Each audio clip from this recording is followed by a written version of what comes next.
আমি একজন নিউ মম আর আমি আমার অভিজ্ঞতা থেকে কিছু তো কথা তোমাদেরকে শেয়ার করবো। আশা করি তোমাদের খুব কাজে লাগবে। চলো শুরু করা যাক। বেবিদের গ্যাসের প্রবলেম বা কলিকের প্রবলেম, বেবিদের বলতে 3 থেকে 6 মান্থ বা 1 থেকে 3 মান্থ এই সময়টা বেবিদের খুব ধরনের কলিক বা পেটের ব্যথা নিয়ে বা গ্যাসের প্রবলেম দেখা যায় প্রায়ই। তো এইগুলো থেকে রিলিফ পাওয়ার জন্য কিছু ট্রিক আছে, তোমরা সেগুলো ফলো করতে পারো।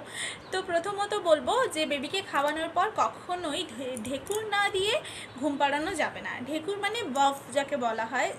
তো খাবার পর তোমরা পিঠে এমন রেখে হালকা করে হাত বুলিয়ে বুলিয়ে বেবিদেরকে চেষ্টা করবে যে ঢেকুর যাতে তুলে দেয়। তারপরে সেকেন্ড আমি বলবো গ্যাস থেকে রিলিফ পাওয়ার জন্য বেবিদেরকে কিছুটা টামি টাইম দেওয়া যায়। টামি টাইম পেটের সাহায্যে ঘুম, এটা আমি ভিডিও বানিয়েছি, তোমরা অবশ্যই দেখতে পারো। তো টামি টাইম দেওয়া যেতে পারে। থার্ড হচ্ছে বেবিদের পেটে সামান্য অয়েল ম্যাসাজ দিতে পারো।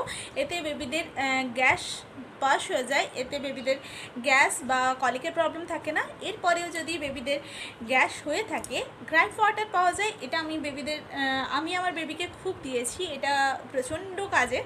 তো একটা ভালো গ্রাইপ ওয়াটার সবসময় কাছে রাখবে, এটা বেবিদের কলিক বা পেটে ব্যথা থেকে রিলিফ করতে সাহায্য করে। এইভাবে গ্যাস থেকে তোমরা বেবিদের দূরে রাখতে পারো। তো thanks for watching, follow for more.